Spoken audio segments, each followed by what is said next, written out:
Rabbi David Stern. I'm the senior rabbi here at Temple Emmanuel. It's one of the largest in North Texas and one of the largest Reform congregations in the country, though the largest Reform congregation in the country is the Temple Israel of Detroit. Where were you when you first heard? I was in a meeting down the hall.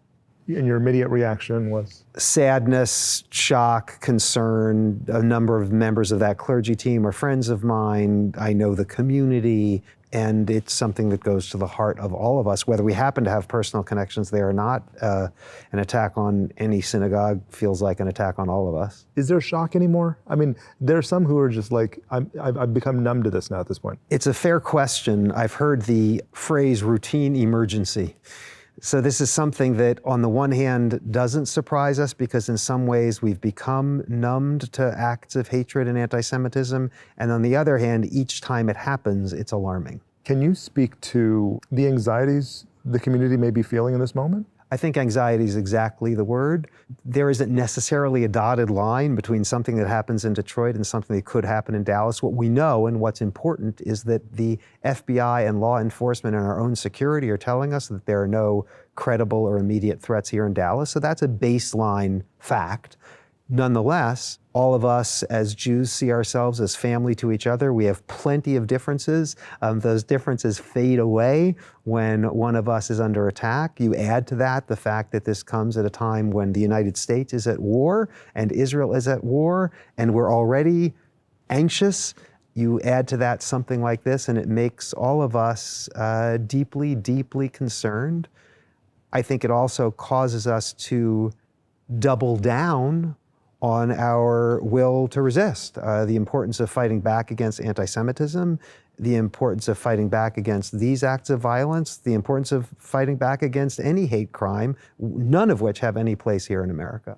What are you telling your congregation, and when will you have that opportunity? We've already communicated with them a few times today, so social media and email went out. It'll certainly be a focus of our prayer when we get together tomorrow night and Saturday morning for the Sabbath.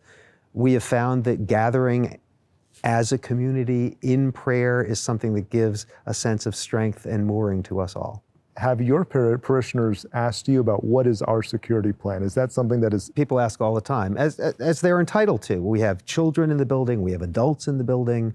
Security concerns spiked and remained high after October 7th, and they are now part of our everyday rhythm. We are fortunate to have a superb director of security in our own congregation. It is something we pay attention to on a daily basis. It's an ethical obligation. Is it part of one of the hats you have to wear now? It is, although I don't wear it with any pretense of expertise. I'm grateful that there are people who know a lot more about it than I do. But in terms of having that hat of concern, empathy, awareness that our folks are anxious, the truth is that security is not only a physical matter, it's a spiritual matter.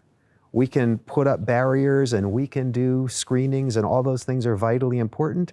And the sense of fear and anxiety that we walk with in the world is a vital matter for any spiritual community to address, whether it's before October 7th, after October 7th, the 20th century or the 23rd century. Trying to live in a world that it's a place of uncertainty is a fundamental spiritual challenge.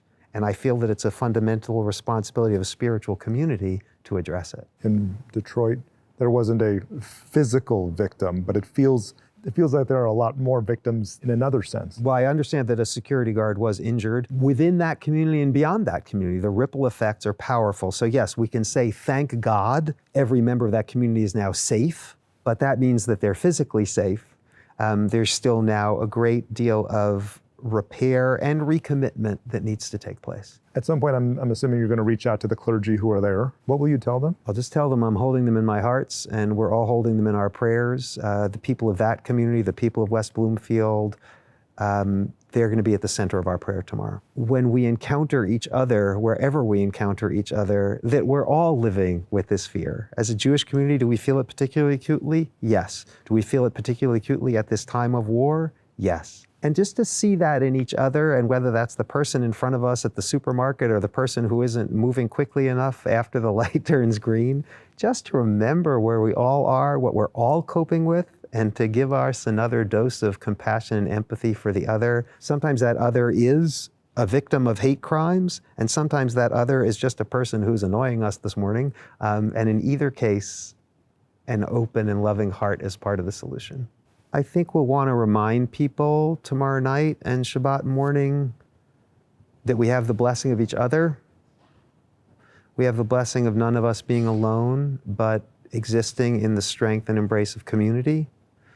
I think we'll remind each other that as Jews, we are a people that is thousands of years old, that has suffered oppression and menace before, and that we have the tools, the spiritual tools of a tradition, the spiritual tools of Passover that we'll be celebrating in just a couple of weeks' time, the spiritual tools of our faith that will help us endure.